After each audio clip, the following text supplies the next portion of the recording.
She went to the store and ended up in court on a murder charge. Subscribe and write in the comments where you're watching from. His street lights flickered faintly as the first signs of evening slipped into the fabric of the city, brushing the sidewalks in a thin veil of gold. The day had waned quickly, the sun retreating behind dense rows of brick buildings that crowded together like old men whispering secrets. A soft wind stirred wrappers and fallen leaves along the pavement, sending them scuttling into the shadows. The scent of the city shifted. Where once it had been sun-baked stone and gasoline, now it was cold concrete and the faint greasy perfume of takeout joints. Danielle Adams adjusted her coat collar as she stepped outside her apartment building, keys jingling softly in her hand. The night air kissed her cheeks with a sudden chill, and she paused for a second, glancing down the dimly lit street as though weighing the path ahead. It wasn't unusual for her to head to the store at this hour.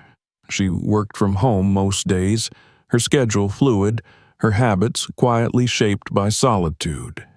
But tonight, there was something about the dusk, a heaviness that clung to the corners of buildings and made her instinctively quicken her pace.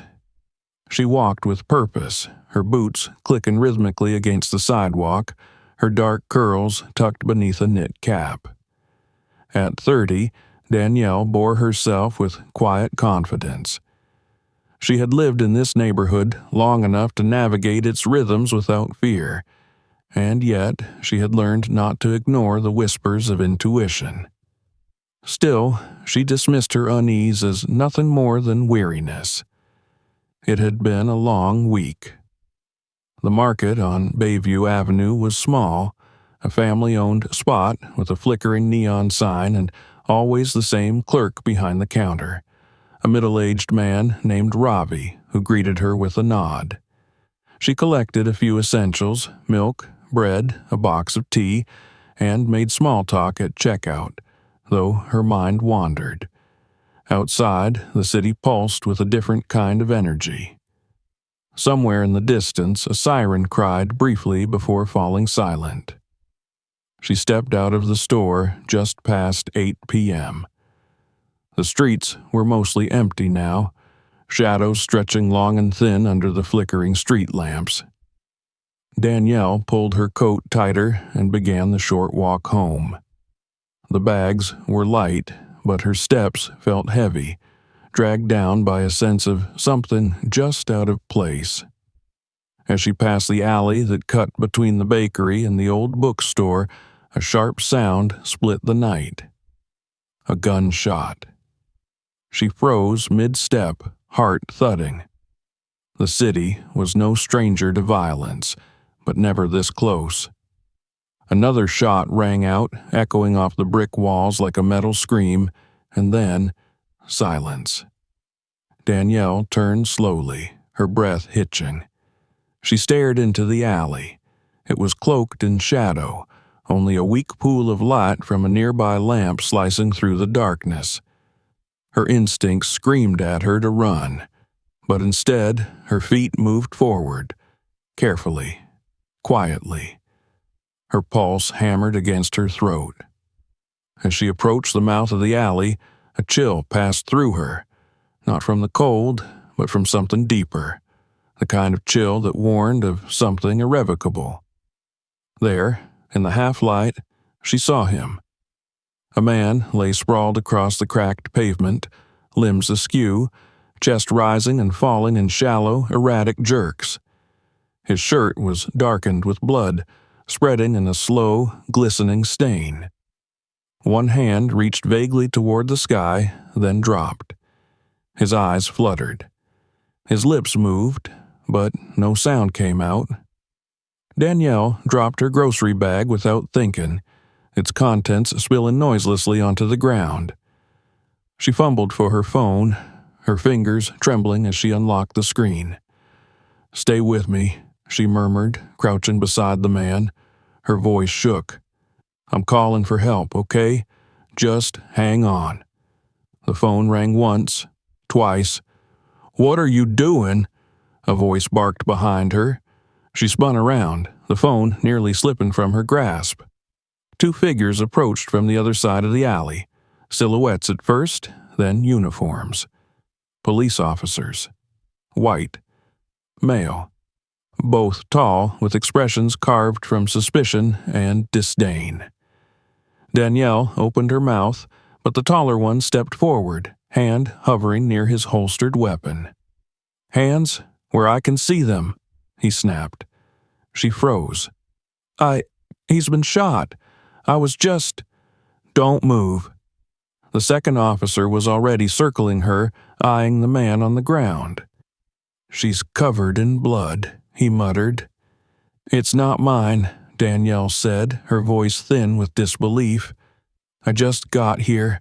I heard the shots. I was calling an ambulance." Neither of them looked convinced.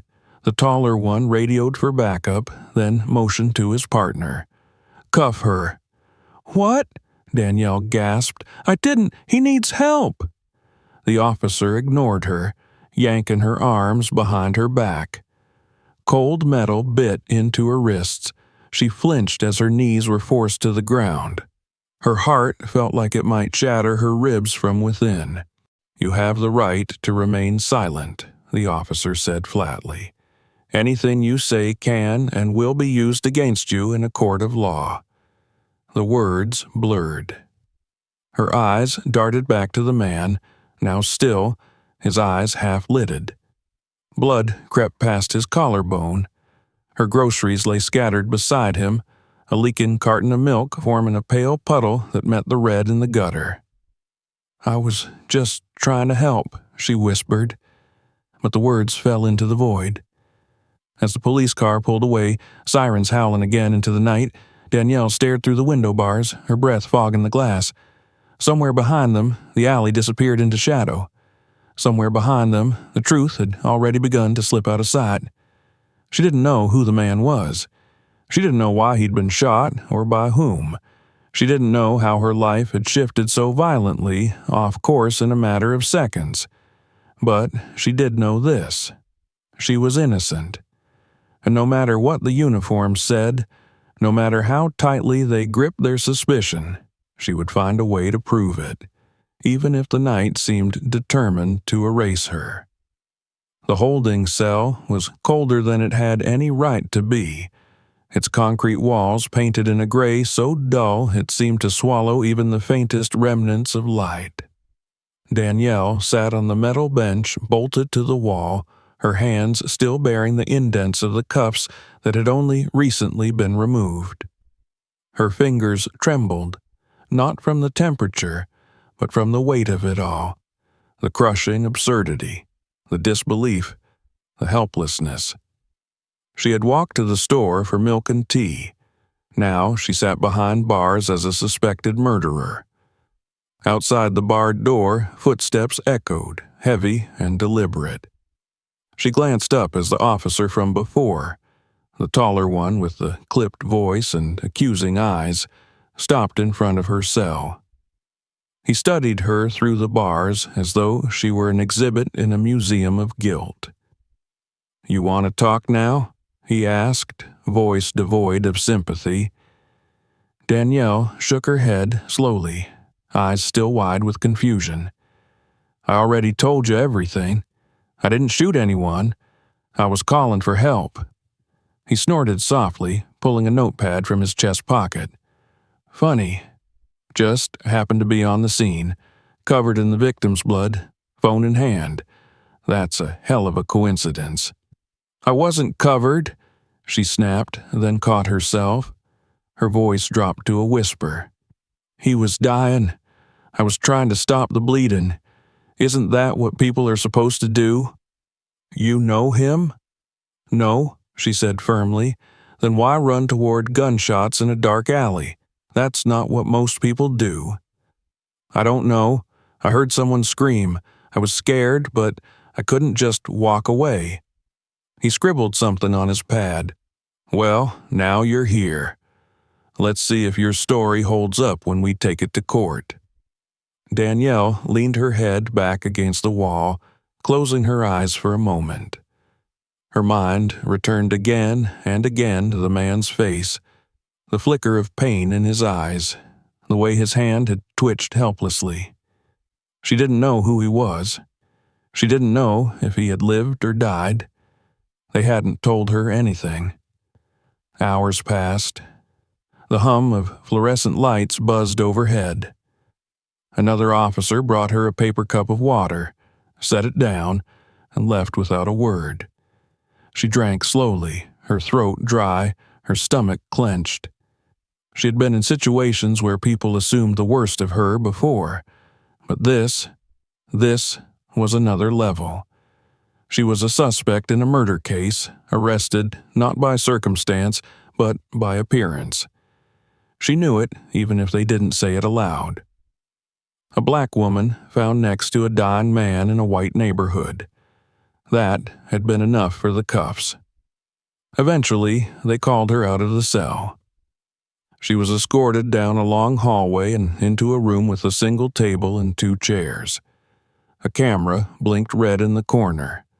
One of the officers, the shorter one this time, entered and sat across from her. "Let's go over this again," he said, folding his hands on the table. "I was walking home from the store," Danielle began, voice steady despite the tremor in her chest. "I heard 2 gunshots. I didn't see who fired them. I followed the sound. I saw the man lying there. He was still breathing. I called 911. He nodded slowly. "That's what you're sticking with?" "I'm not sticking with anything. That's the truth." He didn't argue. Instead, he stood, opened a folder on the counter behind him, and returned with a printed photo. He slid it across the table. Danielle flinched. It was the man from the alley. Eyes closed now. No blood, just his face. Pale, peaceful. His name was Jeffrey Wallace, the officer said. 36. Lived 4 blocks from where he was found. No family here. Worked at a bank. Danielle stared at the picture, her breath catching. So he hadn't made it. The chill in her stomach deepened. "We're trying to understand why he died," the officer continued. "And why you were there. I told you I didn't know him." "No connection at all? Not even a passing one?" Danielle shook her head. "Never seen him before." He leaned back in his chair. "Witnesses say they heard arguing before the shots, that someone shouted something about money, that you were seen walking toward the alley minutes before the shots were fired." Danielle frowned. "That's not true. I wasn't arguing with anyone." "Then why were you near the alley?" "I told you. I was going home from the store. I heard the shots after I passed the alley. I turned back." "Did anyone see you in the store?" "Yes, the clerk, Ravi. He sees me all the time. I was there maybe 5 minutes before the shots." "We'll confirm that." He stood again, collecting the photo and slipping it back into the folder. "You'll be held overnight. Tomorrow you'll be formally charged. If you want to call a lawyer, now's the time." As he left the room, Danielle sat motionless, staring at the space where the photo had lain. Charged. With what? Murder? The word didn't fit. It felt like a costume stitched from someone else's skin. But that was what they saw, wasn't it? A body on the pavement, and a woman who didn't look like she belonged there. She was returned to her cell. The minutes dragged like hours. She didn't sleep. Her mind spun in useless loops. When dawn crept in through the narrow window, painting the wall in sickly gray, an officer called her name. "Adams, you've got a court appearance." They dressed her in plain, jail-issued clothing and handcuffed her again. She was led through a different hallway this time, this one brighter, echoing with voices. It took her a moment to realize where they were headed. The courthouse. Danielle's heart beat faster. She had expected more time, an arraignment in a few days maybe. But here she was, being led like a criminal into a courtroom before she'd even seen a lawyer. Her knees trembled as they guided her into the holding bench at the back of the chamber. When the door at the far end opened and the judge entered, everything inside her stilled. She recognized him immediately. Tall, composed, with stern gray eyes and a presence that could quiet an entire room. Judge Malcolm Reyes. She hadn't seen him since breakfast the day before. The courtroom didn't know who she was yet, not the officers, not the attorneys. But as he sat, his eyes scanned the room, calm, authoritative, until they landed on her, and froze. The gavel hit the block with a loud crack, but the judge didn't speak right away. He was staring at her, not with confusion, but with disbelief. No, something deeper, something that passed through him like a tremor. "Will the defendant please rise?" the bailiff announced. Danielle stood slowly, their eyes locked. For a long moment, the room was suspended in silence. No one else seemed to notice what passed between them, but she did. She saw the way his mouth tightened, the way his posture stiffened. And then he spoke, voice calm but laced with steel. "This court will recess briefly." There was a murmur of confusion, but the judge stood and exited. Danielle was pulled aside, her wrists still bound, heart pounding with a strange mixture of dread and hope. Because that man, her husband, was the only person in the building who might believe her. And now, whether by accident or fate, he stood in the one place where truth might finally matter. The room reserved for private consultations in the courthouse was small, sterile, and oppressively quiet. The white walls seemed to close in on Danielle as she sat across from her court-appointed lawyer, a woman named Margaret Linton, who wore her exhaustion in the dark circles under her eyes and the slump of her shoulders.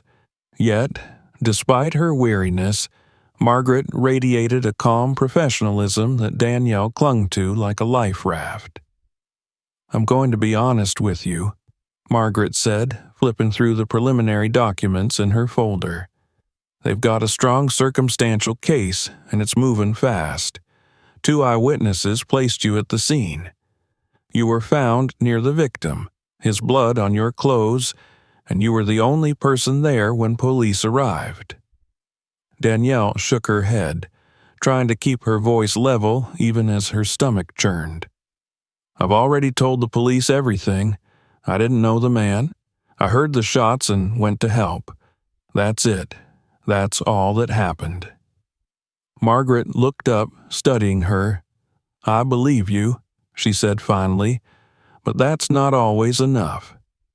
Danielle sat back, overwhelmed.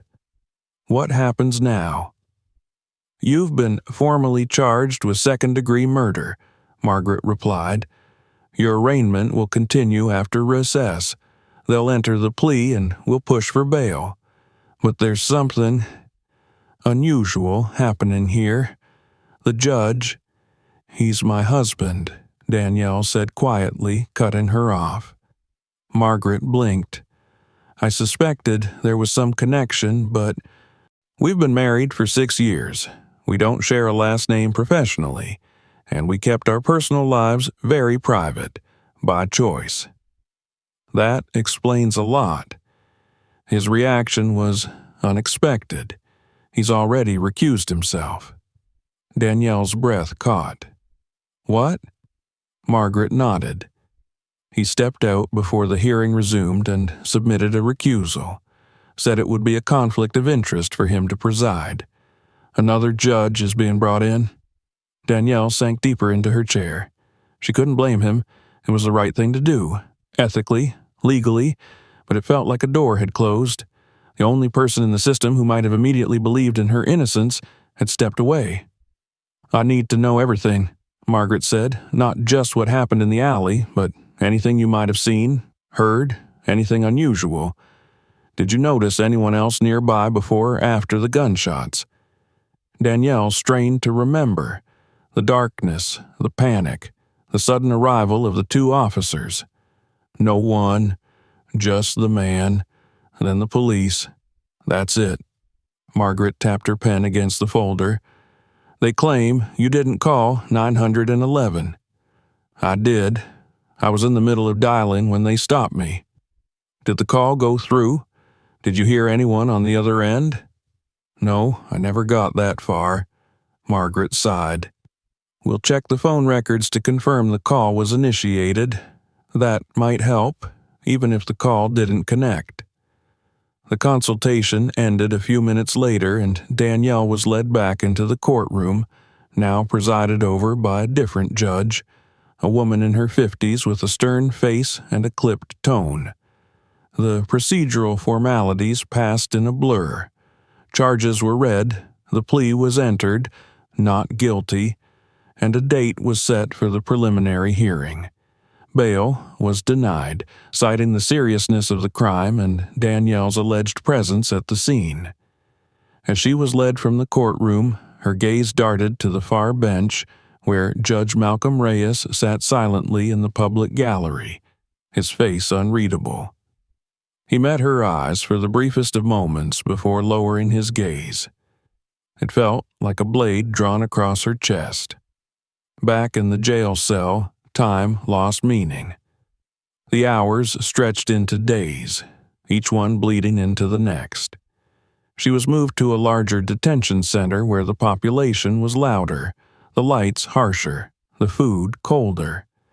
Margaret visited frequently, always bringing more questions, more strategies, but the weight of the accusation never seemed to lift. One afternoon, as Danielle sat in the communal area, her eyes heavy from lack of sleep, a television mounted high on the wall flickered to life. A news segment had just begun. She recognized the scene instantly. The alley, now cordoned off with police tape, reporters crowding the sidewalk.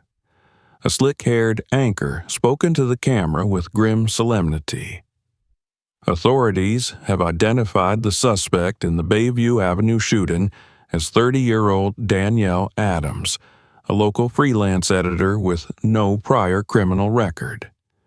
Police say she was found at the scene of the crime, covered in the victim's blood. The investigation is ongoing, but sources suggest a financial motive may be at play. A heated altercation was reportedly heard by two witnesses moments before shots were fired. Danielle stared at the screen, her jaw tightening. Lies, all of it. There had been no argument, no motive. Just a moment of instinct, running toward a wounded man instead of away from danger, and now her name was being smeared across every television in the city. Later that week, Margaret returned with new developments. She carried a printout of the autopsy report and preliminary forensics.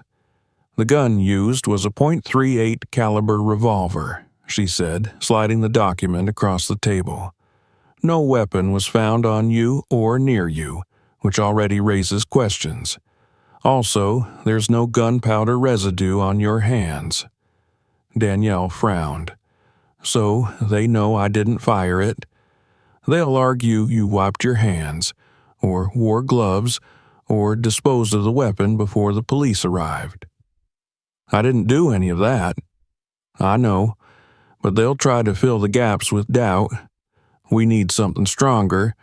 I'm working on getting surveillance footage from nearby businesses, but the alley itself had no camera coverage.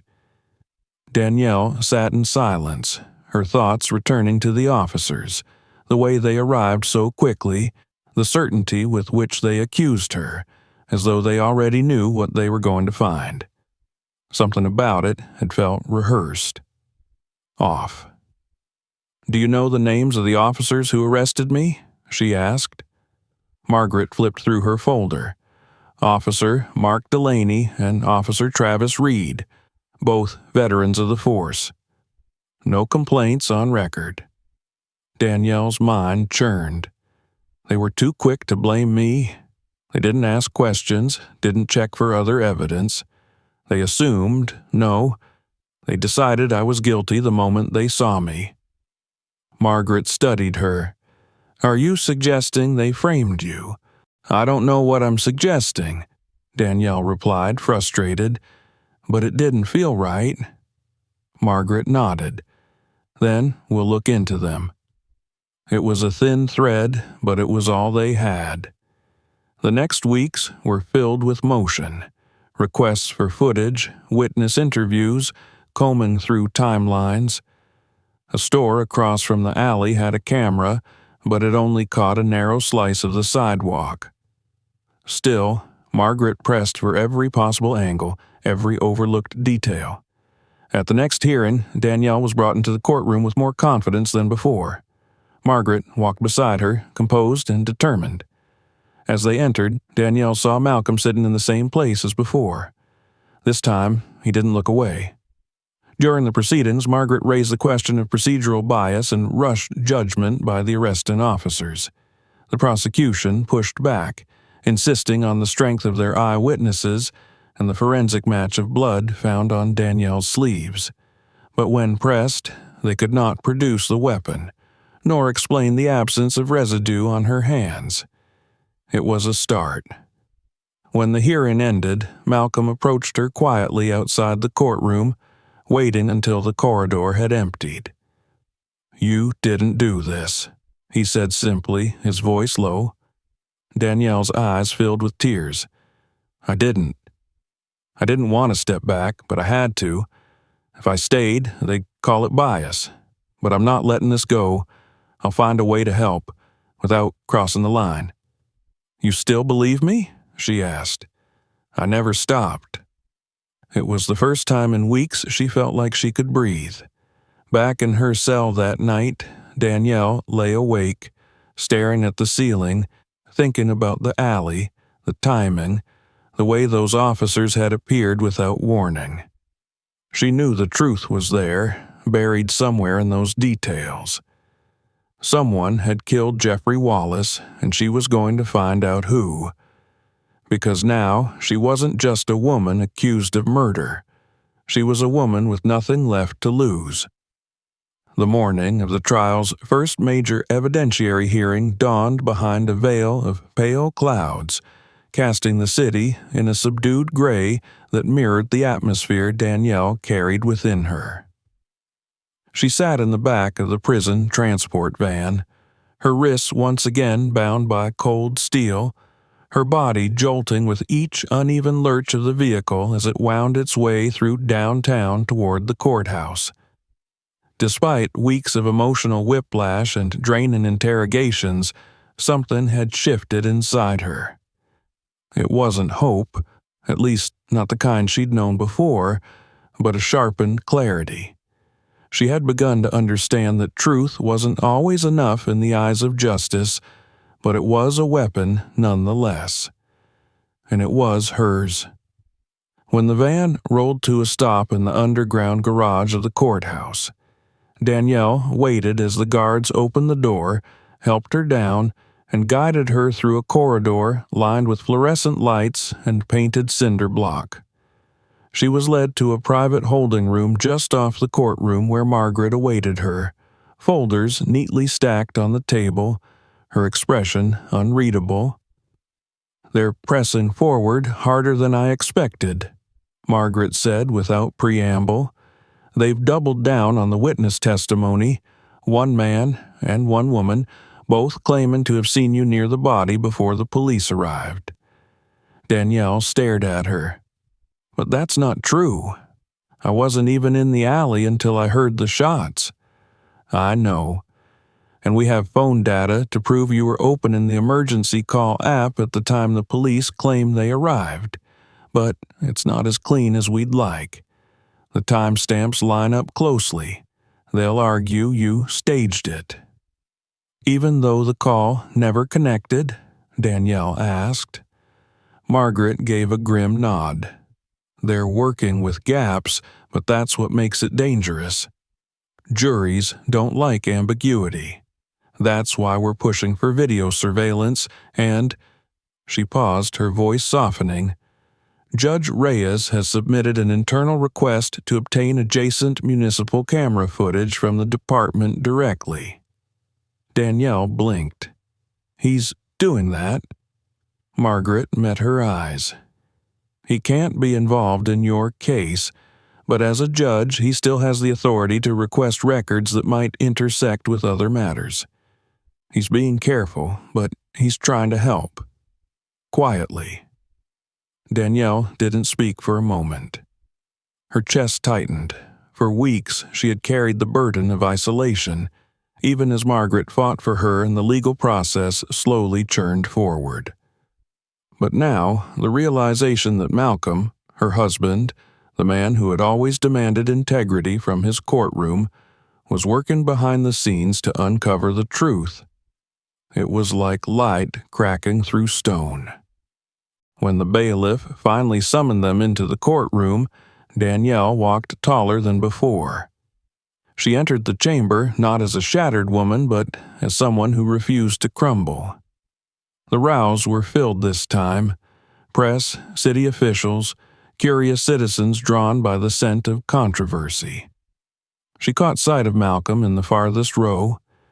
He wore a plain gray suit and sat with his hands clasped tightly on his lap, his eyes fixed forward, expression grim.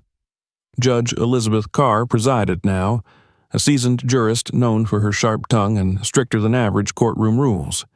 Her presence commanded instant quiet, and as soon as she began reading from the case file, the temperature of the room seemed to drop.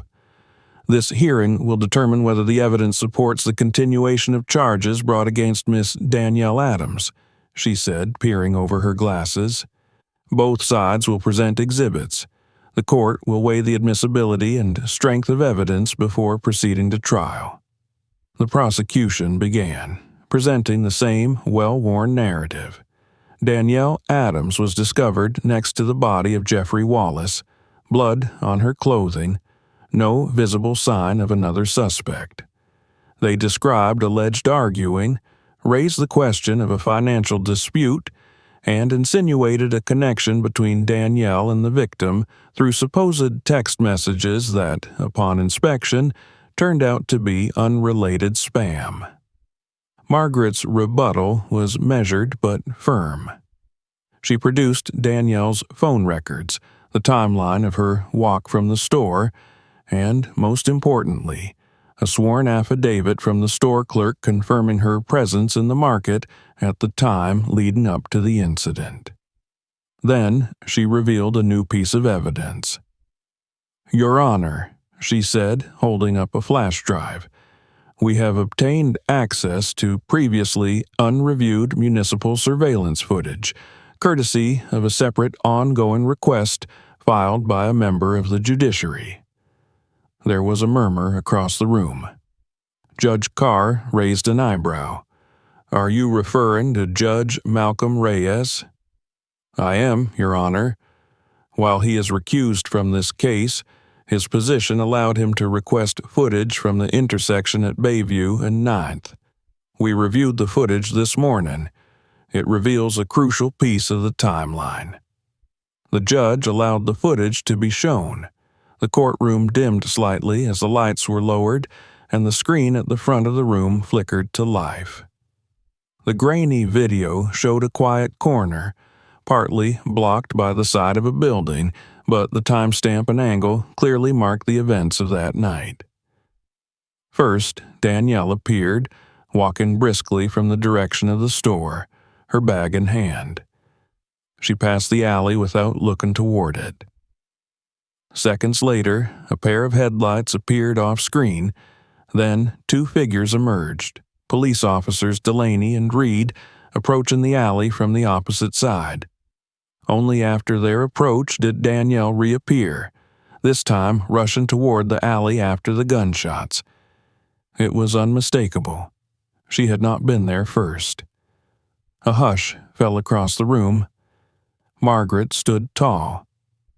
This video directly contradicts the officer's sworn testimony that Miss Adams was already present at the scene. She arrived after the officers, after the fatal shots were fired, which raises questions not only about her innocence, but about the integrity of the investigation itself. The prosecutor stammered, requesting time to verify the footage, but the damage had already been done.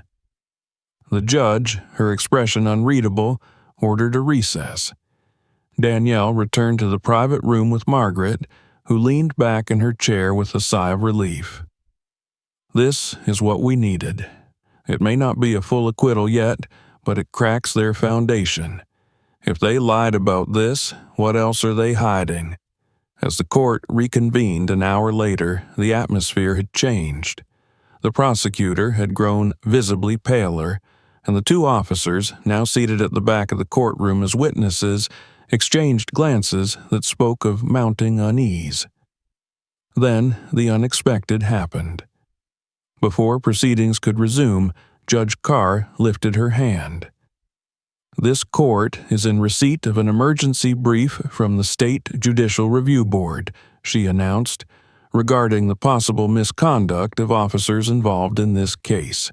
The content of this brief will be reviewed immediately. Until such review is complete, this hearing is suspended." Shock rippled through the room. Reporters scribbled furiously. The bailiffs began clearing the chamber. Margaret turned to Danielle, her voice low and cautious. "That brief wasn't ours. It came from another branch." Danielle didn't need to guess. Somewhere behind her, she knew Malcolm had submitted it. A judge couldn't interfere directly with his spouse's trial, but he could raise questions, demand review, and pull the levers of accountability within the system he had sworn to uphold. Back in her cell that night, Danielle sat on her narrow cot and closed her eyes. They'll be answering them. The hum of fluorescent lights still buzzed, and the cold walls had not changed, but something had shifted in her world. The lie had begun to unravel. Someone was listening. Someone had seen her. Not just the suspect, not the symbol, but the woman who had run toward gunfire, not away. She thought of Malcolm, of the way he had remained silent in the courtroom, watching, waiting, knowing that one wrong step could compromise everything. He had trusted the truth to find its way out, even if it had to crawl. Danielle no longer felt like a woman caught in the jaws of an unthinking machine. Now, she was a blade being sharpened, and someone was finally holding it in the right direction. The silence in the detention center's visiting room was pierced only by the faint hum of the overhead lights and the steady ticking of a wall clock that seemed deliberately loud, as if to remind the visitors how fleeting time was on the other side of the glass. Danielle sat across from Margaret once again, a familiar arrangement by now, but today something had shifted. The air between them was charged with a different kind of urgency, sharper, more potent. The pieces of the puzzle were finally beginning to move. "The footage you brought in," Margaret said, folding her hands over a fresh stack of documents, "has opened doors I didn't think would budge. Internal Affairs is now conducting a quiet probe into Officers Delaney and Reed. They are denying wrongdoing, of course, but questions have been raised about their response time, body cam footage, or more accurately, the lack of it, and procedural inconsistencies." Danielle leaned in slightly. "What about the Judicial Review Board? The brief the judge mentioned? Was that Malcolm?" Margaret hesitated, then nodded. "Officially, no. But I've spoken with someone in the district office who confirmed it originated from a senior judge with discretionary review authority. Malcolm must have flagged the inconsistencies and sent them up the chain. He did it the only way he could, by forcing the system to look at itself." Danielle felt a strange mix of admiration and pain. It was easier when she could believe the man she loved had stepped away entirely, when she could face her nightmare without the added weight of imagining how he might be suffering too. But knowing he was working behind the scenes, knowing he still believed in her, it made everything more real, and the ache of it settled deep into her chest. Margaret passed her a manila folder. "There's more. You need to see this." Danielle opened the folder and found a series of printouts, time-stamped logs, radio transcriptions, dispatch notes. Her eyes scanned the lines quickly, noting the entries. Something jumped out at her. The officers, they reported shots fired at 8:06 p.m., she said, her brow furrowing, but the surveillance footage shows them approaching the alley just before that. They didn't even have line of sight yet. Margaret nodded. Exactly. Which means one of two things. Either they lied about the time of arrival, or they fired the shots themselves. The words hung in the air like a suspended guillotine. Danielle's pulse quickened. Do we know who the victim was connected to? Was there a reason they would want him dead? Jeffrey Wallace was employed at a local bank, but more interestingly, he had recently filed a whistleblower complaint, Margaret replied. Something to do with internal fraud, possibly involving clients with ties to municipal contracts. It's still under investigation, but it's plausible he was being targeted. If those officers were connected to anyone who wanted Wallace silenced, they used me as a scapegoat, Danielle finished. Wrong place, wrong time. Margaret's expression hardened. It's starting to look that way. And there's one more piece. A local teenager, James Connolly, came forward anonymously. He was skateboarding nearby and says he saw two officers arguing near the alley that night, moments before the gunshots. He didn't go to the police because he was afraid, but he reached out to a local journalist after seeing your face on the news. The journalist passed his statement along to us. Danielle sat back, stunned. Why now? He said you didn't look like someone who could kill a man. He said your eyes didn't lie. It was a small thing, a stranger's perception, a glance of belief, but it carried weight. In a world that had only seen her as a suspect, someone had seen her as human. Margaret stood. We're petitioning the court for full disclosure of the officer's body cam footage and requesting the original data logs from the dispatch center. If they tampered with the timeline or disabled their cameras, that's grounds for dismissal of the case, possibly criminal charges. Danielle stood too, her posture more confident than it had been in weeks. And what happens to them if it's proven? They won't be the ones asking the questions anymore, Margaret replied. Later that week, the court reconvened for a closed evidentiary session. It was an unusual move, but the gravity of the new information warranted discretion. Danielle was present, seated beside Margaret, who looked more like a seasoned litigator than ever before, her calm demeanor belying the storm she was about to unleash. The courtroom was half empty. No reporters, only the key players. The judge, Elizabeth Carr, presided once more, her gaze heavy as she examined the latest materials submitted to the court. She invited the prosecution to respond first, but their arguments were strained, defensive.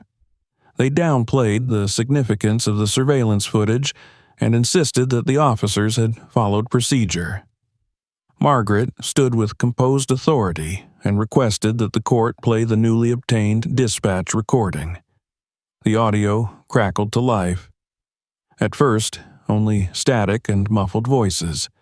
Then, a burst of clarity. This is Unit 219 requesting backup at Bayview and 9th. Shots fired. Suspect fled the scene. Another voice replied, "What's the suspect's description?" A long pause, then, "We have her in custody.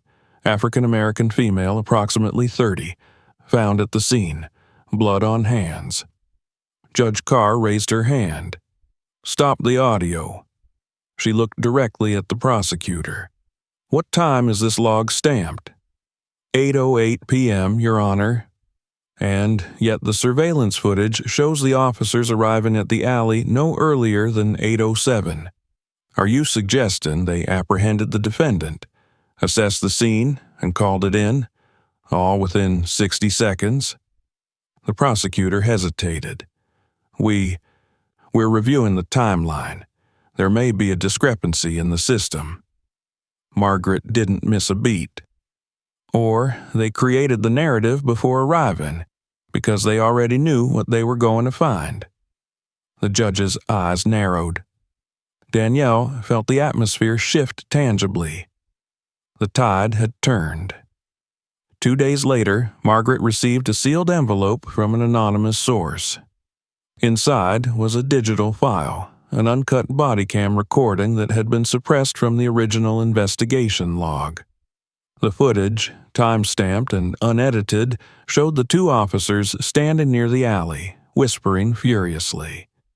"Just do it already. He saw too much." A pause, a gunshot. Another voice. "What the hell did you just do?" "Shut up. We pin it on whoever comes next. Just act like we found her there." The clip ended. Margaret brought it directly to Judge Carr under an emergency motion. By the next morning, Danielle was no longer the defendant. In a stunning courtroom reversal, the judge ordered the immediate release of Danielle Adams from custody and issued an arrest warrant for Officers Delaney and Reed, citing probable cause for murder, obstruction of justice, and conspiracy to commit perjury. The courtroom erupted in restrained astonishment. Danielle stood silently as the gavel fell, but tears streamed down her face, not because she was free, though that mattered, but because the system had finally done what it was supposed to. It had listened, it had looked deeper, and it had found the truth. Outside the courthouse, the city air felt different, brighter, cleaner. Crowds gathered, some cheering, some confused, some angry. But Danielle walked down the steps with her head held high, her husband waiting at the bottom. Malcolm didn't speak. He simply took her hand, and together they stepped into the light of a world that no longer called her guilty. But the story wasn't over. Justice had only just begun. Danielle stood in the quiet of her living room, the familiar creaks of the floor beneath her bare feet sounding louder than she remembered. The walls, painted in warm tones she had once chosen with care, now felt foreign, as though she were walking through the preserved shell of a former life. It had only been 2 months since she was ripped from this space. 2 months since the sound of sirens and accusations stole her ordinary evening and plunged her into the abyss. But in that time, everything had changed. She had returned not as the woman who had left to buy groceries, but as someone hardened by chains and interrogations, by bars and whispered doubts. And yet, there she was, home. The trial of Officers Mark Delaney and Travis Reed had begun a week after Danielle's release. The footage submitted through anonymous sources had been authenticated by digital forensic specialists, and its damning content became the cornerstone of the prosecution's case. The city's legal machinery, embarrassed by its complicity and sluggish response, now moved with uncharacteristic urgency. The press swarmed the courthouse daily, alternating between outrage and spectacle, eager to uncover every detail of the story that had captivated and unsettled the city. Danielle had been called to testify on the third day of the proceedings. She had not wanted to relive the alleyway, the blood, the cold steel of handcuffs, or the humiliation of being paraded as a killer. But Margaret had gently reminded her that silence, while safe, would serve only those who depended on it. So, she had taken the stand with her heart thudding in her chest, her palms clammy, and her voice low but unwavering. She told the jury everything. About the walk to the store, the sound of gunshots, the decision to turn toward danger rather than flee, the sight of the dying man, and the moment she was arrested before she could even press call. She described the officers' tone, their certainty, the way they looked through her rather than at her, as if her presence was not a story to be understood, but an obstacle to be removed. She spoke of her nights in jail, her fear that the system would crush her, and her disbelief that truth could be so easily discarded. The courtroom listened in silence. Even the defense attorneys didn't interrupt with objections. When Danielle finished her testimony, there was no dramatic applause, no cinematic gasps, only a dense quiet, the kind that followed something irrefutably human. Margaret followed with the technical evidence. The forensic analysis of the video confirmed there had been no tampering.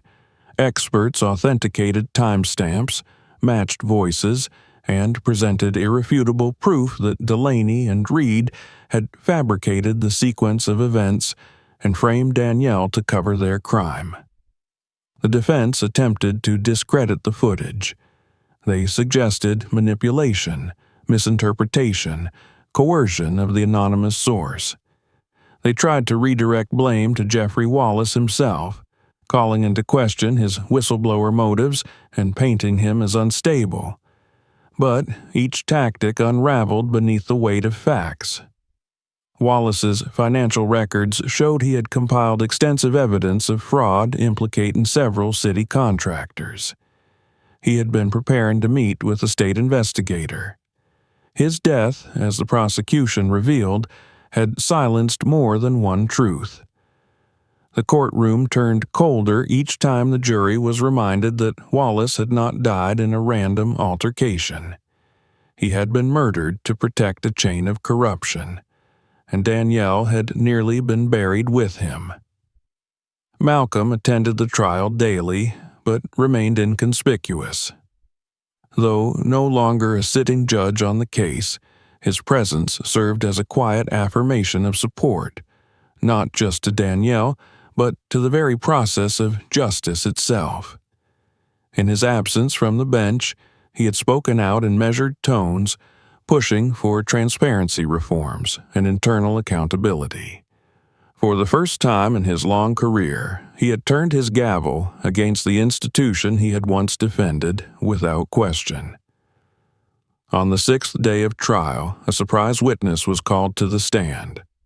James Connolly, the teenager who had witnessed the officers near the alley, had come forward publicly. He testified with nervous energy, fidgeting with the sleeves of his hoodie, but his voice was clear. He had seen the officers arguing. He had heard one of them raise his voice. He had watched one walk into the alley while the other looked around nervously. He had run when the shots were fired, terrified, but the guilt had gnawed at him until he could no longer stay silent. His testimony was devastating. By the time closing arguments began, the courtroom was packed beyond capacity. The air was heavy with expectation, tension, and something more fragile: hope. Margaret spoke with steady resolve. She didn't rely on theatrics or emotional appeals. She let the evidence speak. She reminded the jury of Danielle's innocence, of the officers' deliberate betrayal of their oath, of the broader implications for every citizen who had ever been silenced or presumed guilty by virtue of their skin, gender, or presence in the wrong place at the wrong time. When the jury returned, the room held its collective breath. Guilty. On all counts: second-degree murder, obstruction of justice, perjury, and conspiracy. Danielle closed her eyes as the words were read. She did not cry. She did not collapse. She sat quietly, her hands clasped tightly in her lap, her body still as stone. She had waited weeks to be heard, and now, at last, the verdict echoed not only through the courtroom, but through every darkened corner of a system too often clouded by its own blindness. After the trial, the mayor held a press conference promising sweeping reform. The police chief resigned. An independent review commission was formed to re-examine past cases that had involved the two disgraced officers. Journalists published op-eds demanding systemic overhaul, and Danielle, once a nameless suspect, became the face of a different kind of narrative, not of vengeance, but of survival. She was offered interviews, book deals, public appearances. She declined most. The spotlight did not tempt her. What she wanted was silence, space, the right to exist without being a symbol. She wanted to feel the sunlight on her skin without imagining the bars that had once blocked it. One afternoon, as she sat on the back steps of her home, a steaming mug of tea in her hands, Malcolm joined her. They sat without speaking for a long time, watching the wind stir the trees in the yard. The quiet between them was not empty. It was full of everything they had endured. Finally, he spoke. "I wish I had done more." She looked at him. "You did what you could. You trusted the truth. It shouldn't have taken this much." "No," she agreed softly, "but it did." He placed his hand gently over hers. "And now?" "I don't know," she whispered. "I'm tired, Malcolm, but I'm still here." He nodded, understanding more in those 3 words than a speech could ever convey. Danielle would never be the woman she was before the alley. But she didn't need to be. She had survived not just the accusation, but the crushing weight of a lie told by those sworn to protect.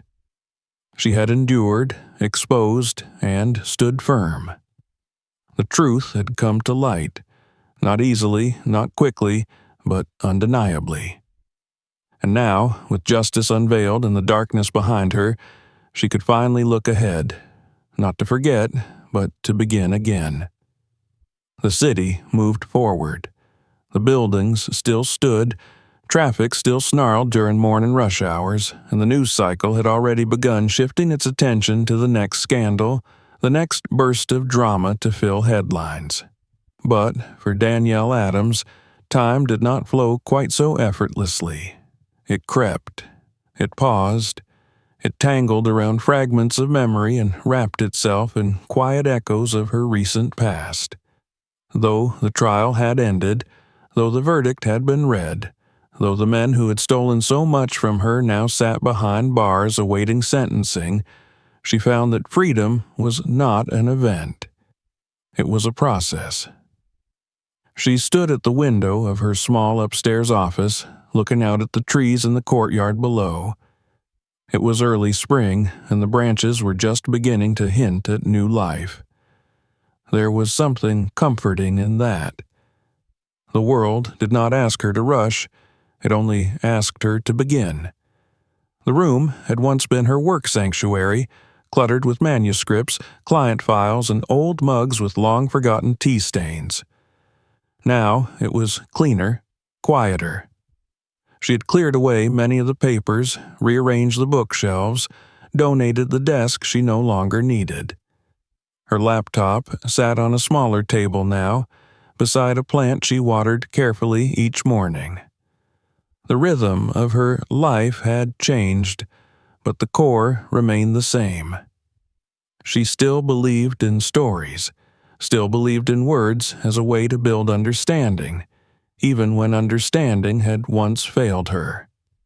Emails had poured in after her release, some from well-meaning strangers offering their sympathy, others from journalists and agents hungry for her to turn her ordeal into content. She answered few. She had no desire to become a permanent fixture in someone else's narrative. She had lived through enough edits against her will, but there were a few messages she had saved, folded into a folder marked quietly with the word truth. One was from a woman who had once been wrongfully accused and acquitted after 6 years in prison. Another from the mother of Jeffrey Wallace, who had thanked Danielle for trying to help her son in his final moments. That message she read more than once.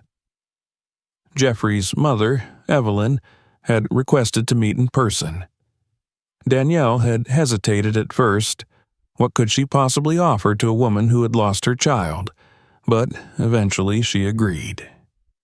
They met at a small cafe near the courthouse, a place with soft jazz music playing through tinny ceiling speakers and the smell of cinnamon wafting through the air. Evelyn was in her 60s, her hair pulled back in a loose bun, her eyes sharp but kind. They talked for over an hour about Jeffrey, about the things he loved, jazz piano, spicy food, corny detective shows. Evelyn did not ask for explanations. She simply wanted to look into the eyes of the woman who had tried to save her son, and to say thank you. It was the kind of forgiveness that came not from forgetting, but from understanding. Afterward, Danielle walked home, tears drying on her cheeks, her chest strangely light. That conversation marked a turning point. Not a grand declaration, not a thunderous moment, but a quiet internal shift. It was possible, she realized, to carry grief and gratitude in the same hands. Possible to mourn what was lost and still move forward with grace. Malcolm returned to the bench a month after the trial concluded. His name had been cleared of any suggestion of impropriety, and his quiet strength throughout the ordeal had earned him deeper respect among peers. But Danielle noticed the subtle changes in him, too. The way his voice had grown even more deliberate in court, the way he paused longer before delivering a ruling. He had seen firsthand how easily the machinery of justice could turn against the innocent. He no longer spoke about the law as an unshakable monument. Now, he treated it as something living, something fallible, and in need of constant tending.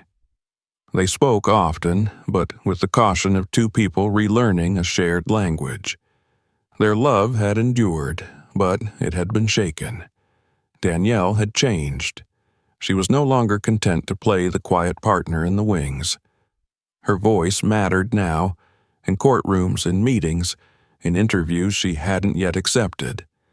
Malcolm listened. He made space. And together they rebuilt, not by pretending nothing had happened, but by acknowledging everything that had. One afternoon, Danielle attended a community roundtable organized by a local advocacy group focused on criminal justice reform. She had not planned to speak. She had come to listen, to observe.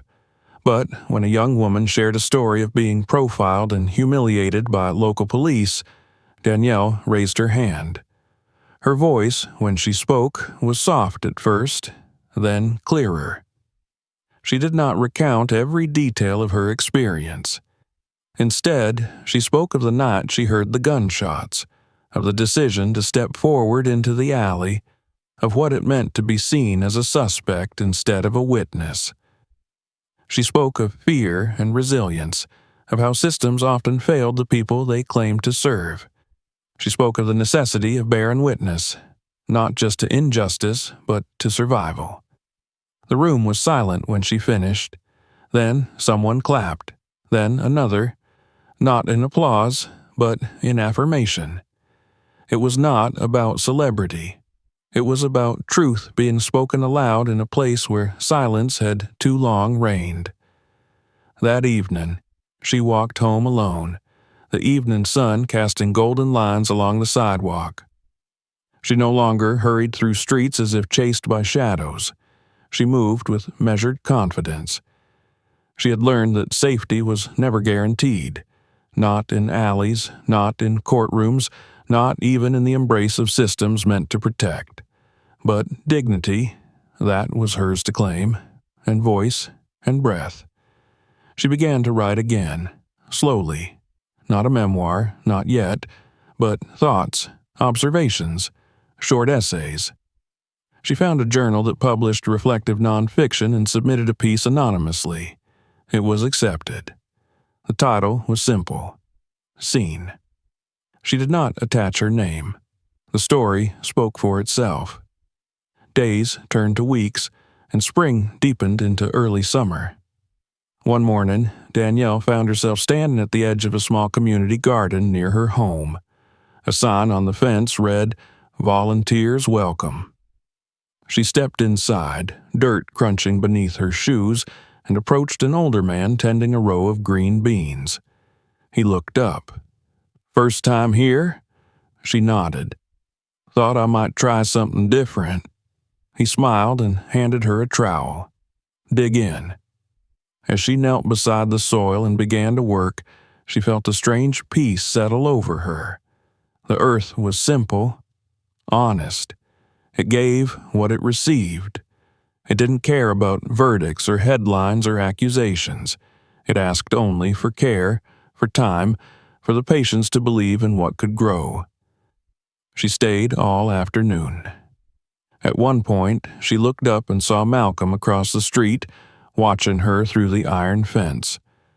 Their eyes met. He didn't wave, he didn't call out, but he smiled, and she smiled back. Danielle was no longer who she had been before that night, but she was not broken. She was whole, with the scars to prove it. She had stood in the darkest of alleys and stepped forward. She had been blamed, silenced, caged, and she had emerged not merely free, but unshaken in her truth. And now, with her hands in the dirt and the sun on her back, she began again. Not with fear, but with purpose, with peace, and with the quiet, certain knowledge that she had survived, not just to endure, but to live.